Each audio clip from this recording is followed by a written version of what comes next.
दीपिका पादुकोण मेरी गर्लफ्रेंड थी, 2 साल बाद मैंने तोड़ा था रिश्ता। मुजम्मिल इब्राहिम का शॉकिंग खुलासा। शादी के दूसरे दिन ही काम पर लौटी हिना खान, चेहरे के नूर ने खींचा ध्यान, फ्लॉन्ट की हाथों की मेहंदी। रिलीज हुआ सितारे जमी पर का टाइटल ट्रैक। आमिर जेनेलिया डिसूजा के जोश ने जीत लिया फैंस का दिल। धूम 4 की वजह से अयान मुखर्जी ने होल्ड पर डाला रणबीर कपूर की फिल्म ब्रह्मास्त्र का सीक्वल। जेल से बाहर आए सनोज मिश्रा, वायरल गर्ल मोनालिसा संग पहुंचे महाकाल, ट्रोल्स को दिया करारा जवाब। जितेंद्र ने बेची अंधेरी की प्रॉपर्टी, 855 करोड़ रुपए चुकाकर एनटीटी ग्लोबल डेटा सेंटर्स बनी नई मालिक। मैं हमेशा से रोड शो के खिलाफ रहा हूं, बेंगलुरु भगदड़ मामले पर कोच गंभीर की दो टूक। फराह खान के कुक चले इंटरनेशनल ट्रिप पर, खुशी से एयरपोर्ट पर दिलीप ने पैप्स को बांटी मिठाइयां, वीडियो हुआ वायरल। विशाल पांडे क्या सना मकबूल को कर रहे हैं डेट? डेटिंग रूमर्स पर विशाल पांडे ने तोड़ी चुप्पी और राम बनने के काबिल कोई एक्टर नहीं, अरुण गोविल ने बॉलीवुड स्टार्स को नकारा, बोले किसी आउटसाइडर को लेकर आओ। नमस्कार दोस्तों, आप देखना शुरू कर चुके हैं बॉलीवुड टॉप 10। अब इन खबरों को थोड़ा विस्तार से आपको बताते हैं। दीपिका पादुकोण 2000 के दशक की शुरुआत में मुंबई शहर में शिफ्ट हो गई थी और उन्होंने बतौर मॉडल अपना करियर भी शुरू कर दिया था। यही वो वक्त था जब मुजम्मिल इब्राहिम म्यूजिक वीडियोस में काम कर रहे थे। दीपिका पादुकोण के एक्स बॉयफ्रेंड का जब जिक्र आता है तो हर किसी को रणबीर कपूर का नाम ही याद आता है। लेकिन हाल ही में एक इंटरव्यू में मुजम्मिल इब्राहिम ने दावा किया कि वो दीपिका के साथ 2 सालों तक रिलेशनशिप में थे। मुजम्मिल इब्राहिम ने बताया कि जब दीपिका मुंबई आई थी, वो उनके भी करियर की शुरुआत हो रही थी, इसीलिए उनके पास ज्यादा पैसे नहीं होते थे और दोनों ऑटो रिक्शा में डेट पर जाते थे। हालांकि 2 साल बाद मुजम्मिल ने उनसे ब्रेकअप कर लिया। सिद्धार्थ कनन को दिए गए इंटरव्यू में मुजम्मिल इब्राहिम ने कहा, दीपिका ने ही प्यार की पहल की थी, लेकिन ब्रेकअप करने वाले वो थे। मुजम्मिल इब्राहिम ने कहा, उस वक्त मैं स्टार नहीं था और वो भी नहीं थी। हाँ, अब वो सुपरस्टार हैं और हर कोई उसे जानता है, कोई मुझे नहीं जानता। मुजम्मिल इब्राहिम से पूछा गया कि क्या अब भी वो दीपिका के टच में हैं। इसका जवाब देते हुए उन्होंने कहा कि रणवीर सिंह के साथ शादी करने के बाद वो दीपिका के संपर्क में नहीं है, मगर जब उन दोनों की शादी नहीं हुई थी तो वो दोनों कभी कभार बात कर लिया करते थे। खबरों में आगे बढ़ते हैं, बात करते हैं हिना खान की। हिना खान ने बीते दिनों अपने बॉयफ्रेंड रॉकी जायसवाल से शादी कर ली है। उन्होंने शादी की कुछ खूबसूरत तस्वीरें सोशल मीडिया पर शेयर की, जिन्हें देखने के बाद हर कोई चौंक गया। अब हिना खान शादी के दूसरे दिन ही काम पर लौट गई हैं। मुंबई में हो रहे एक इवेंट का हिना हिस्सा बनी और इस दौरान पैप्स ने उन्हें अपने कैमरे में कैद भी कर लिया। उनके चेहरे पर शादी का ग्लो साफ नजर आ रहा था। हिना ने सबसे पहले हाथ जोड़कर सबका शुक्रिया अदा किया। हिना खान पर शादी की खुशी कुछ अलग ही झलक रही थी। उन्होंने अपने हाथों की मेहंदी को भी फ्लॉन्ट किया। इस दौरान पैप्स को भी हिना ने कई सारे पोज दिए। हिना खान का यह वीडियो सोशल मीडिया पर तेजी से वायरल हो रहा है। फैंस वीडियो को काफी पसंद कर रहे हैं और जमकर अपना प्यार लुटा रहे हैं। आमिर खान और जेनेलिया डिसूजा की मोस्ट अवेटेड फिल्म सितारे जमी पर का टाइटल ट्रैक गुरुवार को रिलीज हो गया है। इस जोश भरे गाने में आमिर और जेनेलिया अपनी दिव्यांग बास्केटबॉल टीम का हौसला बढ़ाते नजर आ रहे हैं। इस वीडियो में टीम को मैच जीतते जीतते और दिलों को छूते हुए दिखाया गया है। साथ ही आमिर और जेनेलिया के किरदारों के बीच रोमांटिक केमिस्ट्री की झलक भी साफ दिख रही है। शंकर महादेवन, सिद्धार्थ महादेवन और दिव्या कुमार द्वारा गाया गया ये गाना फैंस को खूब पसंद आ रहा है। सोशल मीडिया पर रिएक्शन की बाढ़ आ गई है। एक फैन ने लिखा, sports anthem of the year, कमाल का काम। दूसरे ने लिखा, क्लासिक वाइब्स, आमिर खान का ओजी जादू वापस आ गया है। आपको बता दें कि यह फिल्म 2018 में आई स्पेनिश फिल्म चैंपियंस का रीमेक है, जिसमें एक बास्केटबॉल कोच की कहानी है जो न्यूरो डाइवर्जेंट खिलाड़ियों की टीम को ट्रेन करता है। आमिर खान इसमें कड़क कोच की भूमिका निभा रहे हैं। इसका नाम गुलशन है। अब बात करते हैं एक्टर रणबीर कपूर की। फिलहाल रणबीर के पास इस समय कई सारे बड़े प्रोजेक्ट्स हैं जिन पर वो रात दिन काम कर रहे हैं। इन दिनों रणबीर कपूर अपनी आने वाली फिल्म रामायण पार्ट 1 की शूटिंग में बिजी हैं, जिसका निर्देशन नितेश तिवारी कर रहे हैं। वहीं दूसरी तरफ लोगों को पूरी उम्मीद थी कि रणबीर कपूर बहुत जल्द फिल्म ब्रह्मास्त्र के पार्ट 2 में यानी देव की शूटिंग भी इसी साल शुरू कर देंगे, मगर अब जो रिपोर्ट सामने आई है उसके मुताबिक रणबीर कपूर के ब्रह्मास्त्र के सीक्वल को अयान मुखर्जी ने होल्ड पर डालने का फैसला कर लिया है। रिपोर्ट्स वायरल हो रही हैं कि अयान मुखर्जी ब्रह्मास्त्र के अगले पार्ट को बनाने में कोई जल्दबाजी नहीं करना चाहते। अयान मुखर्जी ने अब एक्शन फ्रेंचाइजी धूम की अगली सीरीज पर फोकस करना शुरू कर दिया है। मीडिया रिपोर्ट्स बताती हैं कि ब्रह्मास्त्र के सीक्वल बनाने के लिए जो फंड चाहिए उसको इकट्ठा करने में दिक्कत आ रही है और यही वजह है कि अयान मुखर्जी ने अपना सारा फोकस अब धूम 4 पर कर दिया है।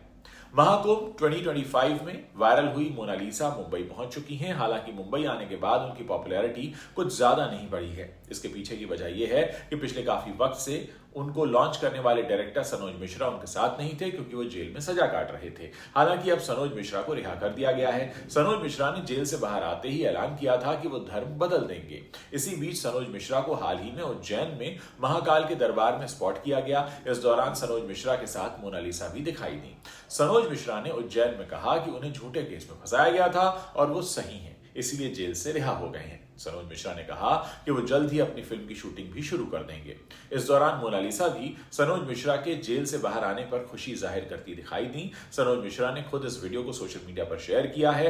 वीडियो को शेयर करते हुए सनोज मिश्रा ने कैप्शन में लिखा, किस तरह से मुझे झूठे केस में फंसाया गया था ये तो पूरा देश जानता है। वर्सटाइल एक्टर जितेंद्र भले ही अब फिल्मों से दूर हों लेकिन उनकी पर्सनल लाइफ को लेकर चर्चा बनी रहती है। इस वक्त जितेंद्र अपनी एक जमीन को लेकर चर्चा में है। खबरों के मुताबिक जितेंद्र ने हाल ही में अपनी अंधेरी वाली प्रॉपर्टी को बेचा है जिससे उनकी फैमिली को करोड़ों रुपए का फायदा हुआ है। रिपोर्ट्स के अनुसार जितेंद्र ने अपनी अंधेरी वाली प्रॉपर्टी का सौदा 855 करोड़ रुपए में किया है। ये जमीन जितेंद्र के बेटे तुषार कपूर ने entity global data centres and cloud infrastructure India private limited को बेची है। आपको बता दें कि इस कंपनी को पहले net magic IT services private limited के नाम से जाना जाता था। बेंगलुरु भगदड़ मामले पर भारतीय टीम के हेड कोच गौतम गंभीर ने दुख जताया है। उन्होंने कहा कि वो हमेशा से ही रोड शो और इस तरह के आयोजन के हमेशा खिलाफ रहे हैं। गुरुवार को बीसीसीआई ने मुंबई स्थित अपने हेडक्वार्टर पर एक प्रेस कॉन्फ्रेंस का आयोजन किया था। इस दौरान हेड कोच गौतम गंभीर से बेंगलुरु भगदड़ को लेकर सवाल पूछा गया। पत्रकार ने उनसे पूछा कि इस घटना के लिए आप किसे जिम्मेदार मानते हैं। जवाब में गौतम गंभीर ने कहा, मैं कोई नहीं हूं किसी को जिम्मेदार ठहराने वाला। मैं हमेशा से इस बात पर यकीन करता रहा हूं कि हमें रोड शो करने की जरूरत नहीं है। मैं जब खेलता था तब भी यही सोचता था। 2007 में जीतने के बाद भी मैंने यही कहा था कि हमें रोड शोज नहीं करने चाहिए। लोगों की जिंदगी ज्यादा महत्वपूर्ण है और मैं भविष्य में भी यही बात कहता रहूंगा। लोगों की जिंदगी से ज्यादा महत्वपूर्ण कुछ नहीं होता। आपको बता दें कि बेंगलुरु भगदड़ मामले में IPL franchise royal challengers Bengaluru, event management company DNA और कर्नाटका स्टेट क्रिकेट बोर्ड की प्रशासनिक समिति के खिलाफ कर्नाटका के कब्बन पार्क पुलिस स्टेशन में एफआईआर दर्ज हो गई है। इस मामले में आरसीबी के मार्केटिंग हेड निखिल सोसले समेत 4 लोगों को गिरफ्तार भी किया जा चुका है। कोरियोग्राफर डायरेक्टर फराह खान इन दिनों अपने यूट्यूब चैनल को लेकर काफी सुर्खियों में रहती हैं और वो अपने शेफ दिलीप के साथ कुकिंग वीलॉग भी बनाती रहती हैं। फराह खान की वीडियोस की वजह से उनका शेफ, उनके घर का कुक दिलीप भी चर्चाओं में आ गया है और इस बीच फराह खान के कुक यानी जो उनके शेफ हैं दिलीप, वो अपनी पहली इंटरनेशनल ट्रिप पर जा रहे हैं। हाल ही में फराह खान अपने कुक दिलीप के साथ मुंबई एयरपोर्ट पहुंची। वहां पैप्स ने उन्हें कैमरे में कैप्चर कर लिया। दिलीप अपनी पहली इंटरनेशनल ट्रिप को लेकर काफी खुश हैं। इस दौरान उन्होंने पैप्स को फराह खान के साथ मिलकर मिठाई भी खिलाई। फराह और दिलीप की इस वीडियो को फैंस काफी पसंद कर रहे हैं और ये वीडियो सोशल मीडिया पर तेजी से वायरल हो रही है। फैंस भी जमकर दिलीप पर खूब प्यार लुटा रहे हैं और जो फैंस हैं वो फराह खान के स्वीट जेस्चर से काफी खुश हैं। कई सारे फैंस ने वीडियो पर काफी सारे कमेंट्स भी किए हैं। एक यूजर ने वीडियो पर लिखा कि फराह खान ने तो सचमुच दिलीप को सड़क से उठाकर सीधा स्टार बना दिया। बिग बॉस OTT 3 के कॉन्टेस्टेंट रह चुके विशाल पांडे अपने हालिया इंटरव्यू की वजह से चर्चा में आ गए हैं। इस दौरान उन्होंने अपनी लव लाइफ और डेटिंग रूमर्स को लेकर खुलकर बात की है। दरअसल बिग बॉस के घर में रहते हुए विशाल पांडे और सना मकबूल की दोस्ती काफी गहरी हो गई थी और इसके बाद दोनों के डेटिंग की खबरों ने फैंस का ध्यान अपनी तरफ खींचा था। सोशल मीडिया पर भी विशाल और सना की कई तस्वीरें सामने आईं जिसने लोगों को सोचने के लिए मजबूर कर दिया कि दाल में तो कुछ काला है। अब बिग बॉस फेम विशाल पांडे ने खुद ही अपने रिश्ते की सच्चाई बता दी है। विशाल ने कहा कि वो अपनी जिंदगी में बहुत खुश हैं, जिसके साथ नाम जोड़ना है आप जोड़ सकते हैं। वो अपने मन में बहुत क्लियर हैं। सना मकबूल का नाम लिए बिना विशाल पांडे ने कहा कि हमें हमारा रिश्ता बहुत अच्छी तरह से पता है और मुझे नहीं लगता कि किसी के कुछ कहने से या नाम जोड़ने से मुझे या उसे कोई फर्क पड़ेगा। हम जब भी साथ होते हैं इन चर्चाओं को इग्नोर करते हैं क्योंकि हमें अपनी सीमाएं अच्छे से पता हैं। रामानंद सागर की रामायण में भगवान श्री राम का रोल करने वाले अरुण गोविल ने रामायण को फिर से बनाने के कई असफल प्रयासों पर खुलकर अपनी बात रखी है। एक इंटरव्यू में बोलते हुए अरुण गोविल ने कहा कि इस जनरेशन में कौन सा एक्टर है जो राम का रोल प्ले कर सकता है। तो जब ये बात आई तो अरुण गोविल ने कहा कि 3-4 लोगों ने रामायण फिर से बनाने की कोशिश की है लेकिन वो सफल नहीं हो पाए और मुझे नहीं लगता कि इस जीवन में किसी को भी रामायण का रीमेक बनाने का प्रयास करना चाहिए। जब राम की भूमिका निभाने की बात आती है तो मेरी राय में आज हमारे पास मौजूद कोई भी बॉलीवुड स्टार ऐसा नहीं है जो भगवान श्री राम के रोल के लिए उपयुक्त हो।